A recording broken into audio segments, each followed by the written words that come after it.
Saya Siska Yuliata Putri dari Governansi Digital kelas C. Pada video kali ini, saya ingin berbagi sedikit pengalaman saya terkait pelayanan publik dikaitkan dengan governansi digital. Sebelum kita bahas lebih jauh, tentunya kita harus tahu apa arti digital itu sendiri. Untuk kata digital ini sering kita kaitkan dengan teknologi informasi yang terbarukan atau secara simpelnya yang kita tahu erat kaitannya dengan digital ini adalah dengan angka numerik atau kode biner 0 dan 1, di mana kode biner ini dikaitkan atau diintegrasikan dengan sebuah mesin yang kita kenal dengan komputer dan juga internet. Setelah diintegrasikan dengan komputer internet ini, lalu akan diolah oleh sistem kepemerintahan berbasis elektronik atau biasa disebut dengan SPBE. Nah, hal inilah yang memudahkan informasi ataupun pelayanan publik bisa diakses dengan mudah di mana saja dan juga kapan saja oleh masyarakat. Banyak sekali pemanfaatan digital ini di bidang kehidupan yang sering kita temui. Salah satunya misalnya dalam bidang transportasi seperti aplikasi Gojek, Grab yang sudah memanfaatkan internet dan juga komputer ataupun smartphone sehingga layanan-layanan seperti transportasi, makanan, jasa pengiriman barang dan juga pembayaran online seperti OVO, Dana dan banyak sekali aplikasi-aplikasi yang memudahkan kita dalam bertransaksi seperti halnya di bidang ekonomi secara manual. Adapun di bidang industri seperti adanya IoT atau Internet of Things dan juga Artificial Intelligence atau AI dan juga cloud yang bisa menyimpan data dalam jumlah yang sangat besar atau yang biasa kita sebut dengan big data. Tentunya hal ini sangat membantu memudahkan pelayanan publik. Oke, setelah kita sudah tahu sedikit gambaran tentang digital, maka kita harus pahami dulu apa itu governansi. Kata governansi ini mungkin sudah tidak asing bagi kita ya, namun terkadang beberapa orang masih keliru antara government dan juga governansi, di mana kedua hal ini tentu berbeda. Government itu sendiri artinya adalah aktor atau pemerintah. Jadi, government itu mengarah pada aktornya, sedangkan governansi ini mengarah pada tata kelola kepemerintahan itu sendiri. Dalam Lembaga Administrasi Negara 2000 halaman 1 dijelaskan bahwa governansi diartikan sebagai proses penyelenggaraan kepemerintahan dan melaksanakan penyediaan public goods dan juga service. Dalam hal ini, governansi bisa diartikan sebagai the action of the manner governing atau tindakan untuk melakukan pengendalian.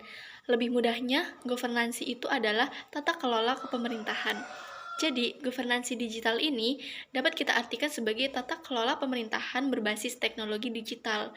Atau bisa kita kemas dalam bahasa yang lebih mudah, governansi digital ini adalah bagaimana pemerintah hadir secara digital melalui seperti website dan juga media-media sosial yang menggunakan teknologi digital.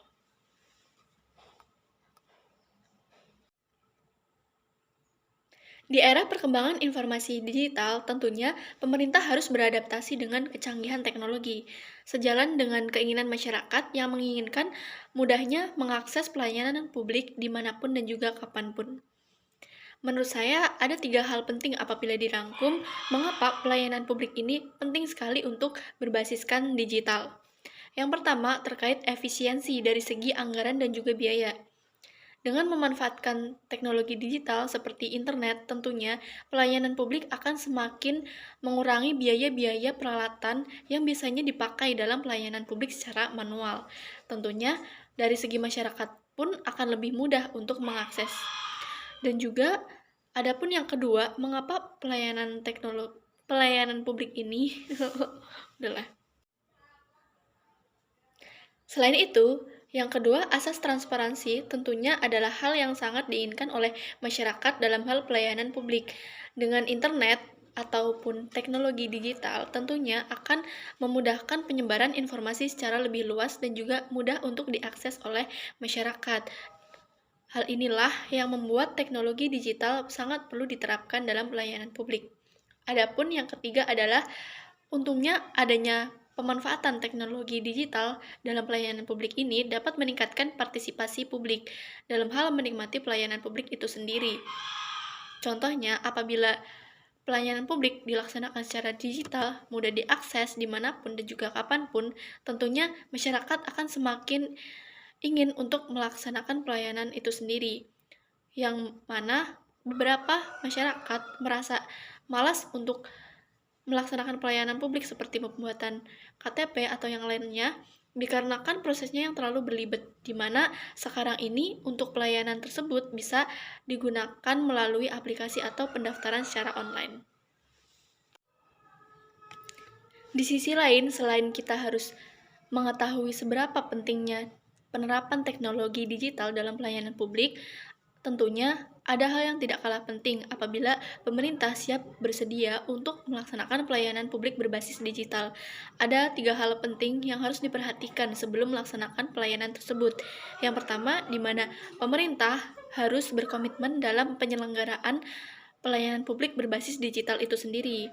Selanjutnya, hal itu harus diimbangi dengan ketersediaan sarana dan prasarana. Tidak mungkin pelayanan publik berbasis digital tanpa disediakan sarana dan prasarana yang memadai. Dan yang terakhir adalah yang tidak kalah penting, kemampuan sumber daya manusia yang kompeten untuk melaksanakan pelayanan publik berbasis digital itu sendiri. Oke. Setelah memahami governansi digital, tentunya kita perlu mengetahui seberapa banyak dan sampai sejauh mana sih Indonesia sudah menerapkan governansi digital dalam pelayanan publik. Berdasarkan data yang saya cari, ada beberapa kota di Indonesia yang sudah menerapkan governansi digital dalam pelayanan publiknya. Yang pertama ada di kota Surabaya, ada beberapa contoh pelayanan publik seperti dalam SKPD atau menggunakan e-SDM, e-monitoring, e-education, e-permit, e-office, dan juga sistem siaga bencana. Semuanya sudah memanfaatkan teknologi digital. Lalu yang kedua ada di Kota Bojonegoro seperti penerapan e-musrenbang, e-budgeting, e-planning, dan juga e-monef. Di sini sangat membantu kota tersebut dalam melaksanakan pelayanan publik. Adapun kota selanjutnya di Kota Binjai yang sudah meluncurkan aplikasi e-government Binjai City atau BSC, sekaligus juga sudah diresmikan Binjai Command Center atau BCC. Aplikasi ini tentunya sangat memudahkan untuk media penyebaran informasi di kota tersebut. Selanjutnya ada di Kota Bandung. Kota Bandung ini seperti yang kita tahu, sudah termasuk smart city di mana banyak sekali e-government yang diterapkan di kota ini. Seperti aplikasi perizinan online, aplikasi penyaluran bantuan sosial online yang bisa disebut dengan Sabi Lulungan, dan juga terkait kinerja di bidang online. Selanjutnya yang terakhir ada di Kota Yogyakarta, e-government sudah dijalankan termasuk dalam sistem administrasi perizinan. Secara umum, penerapan pelayanan publik di bidang teknologi digital ini bisa dirangkum dalam G2C, G2G, dan juga G2B. Di bidang G2C seperti ada pajak online, akte perkawinan, akte dan juga aplikasi paspor serta layanan jaminan sosial yang sudah menggunakan teknologi digital. Adapun di bidang G2G seperti konsultan secara online dan juga blogging di kalangan legislatif.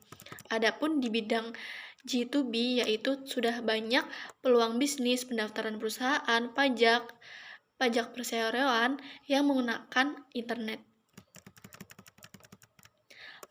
Berbagai portal pelayanan publik ini mengintegrasikan digital dengan penerapan keamanan di SPBE atau sistem pemerintahan berbasis elektronik yang memanfaatkan IoT atau Internet of Things, sehingga layanan publik semakin mudah diakses dan juga meningkatkan efisiensi serta partisipasi publik. Oke, yang terakhir saya akan berbagi pengalaman saya terkait menikmati pelayanan publik dengan pemanfaatan teknologi internet atau berbasis governansi digital. Yang pertama, yang sering kita dengar adalah pelayanan di bidang transportasi seperti Grab dan juga Gojek, di mana aplikasi ini sudah berkembang selain di bidang transportasi, juga melayani di bidang makanan dan juga jasa antar barang ataupun pembayaran online. Tentunya ini memudahkan publik dalam menjalankan berbagai aktivitasnya.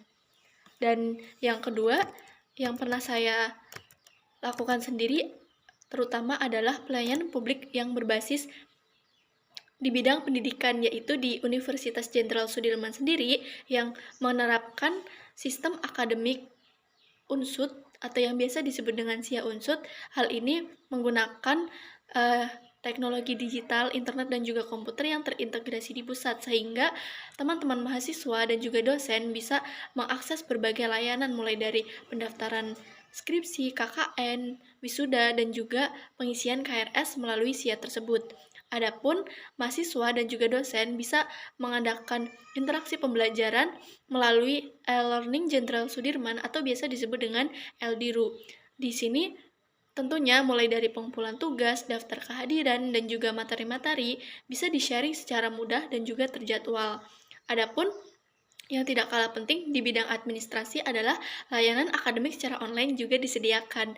Jadi, baik bagi mahasiswa ataupun yang lainnya yang membutuhkan pelayanan di bidang administrasi hanya cukup mengisikan link yang nantinya bisa kita setting sendiri kapan kita bisa menerima layanan itu sendiri dan apa saja yang dibutuhkan.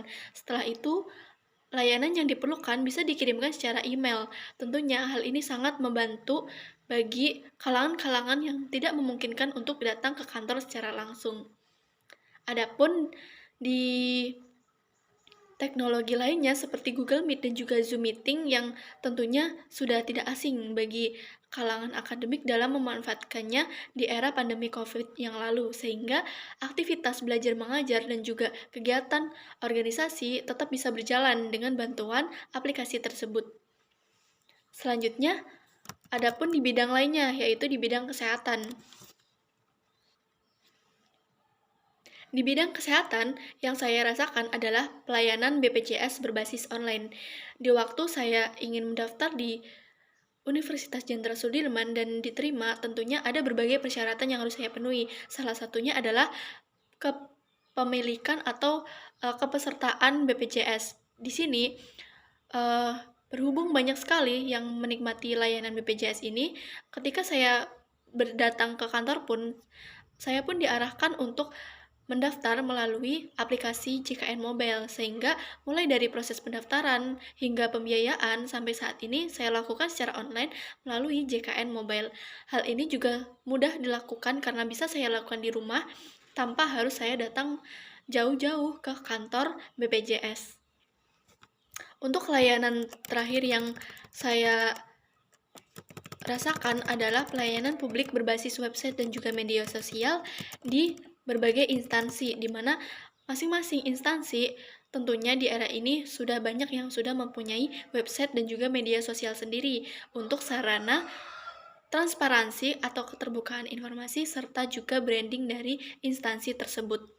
Yang saya rasakan adalah salah satunya di instansi KPU Kabupaten Banyumas, di mana dalam hal ini saya dapat mengakses berbagai informasi mulai dari kepemiluan dan juga informasi-informasi terkini yang ada hubungannya dengan KPU dapat saya akses dengan mudah di website, serta berita-berita terbaru sudah tersedia dan juga dikelola oleh adminnya.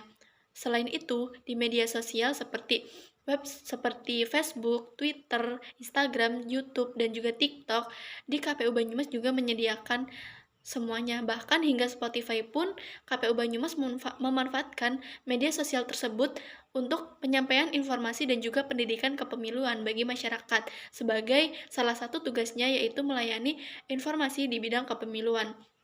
Dalam hal ini, saya tidak hanya menikmati informasi tersebut, tapi saya juga berperan andil dalam penyajian informasi tersebut, di mana di website ada berita-berita yang saya tulis sendiri dan saya upload sendiri di website KPU Kabupaten Banyumas, serta terkait pengelolaan media sosial seperti TikTok dan juga Instagram, saya pun ikut andil dalam pengelolaannya untuk bisa disajikan kepada masyarakat secara luas dan juga menyesuaikan dengan tren-tren terkini, sehingga layanan di bidang informasi kepemiluan dapat tersampaikan dengan mudah ke beberapa kalangan, baik kalangan muda maupun hingga kalangan yang lainnya. Oke, itu saja yang bisa saya bagikan terkait pelayanan publik di bidang governansi digital. Saya yakin teman-teman di sini pasti juga sudah banyak menikmati berbagai layanan publik dengan kecanggihan teknologi saat ini. Sebagai pemuda yang bijak, marilah kita manfaatkan perkembangan dan kecanggihan teknologi informasi ini dalam memudahkan berbagai kegiatan, aktivitas, bahkan hingga layanan publik sehingga kita bisa ikut andil dalam memanfaatkan teknologi secara positif. See you, sampai jumpa lagi.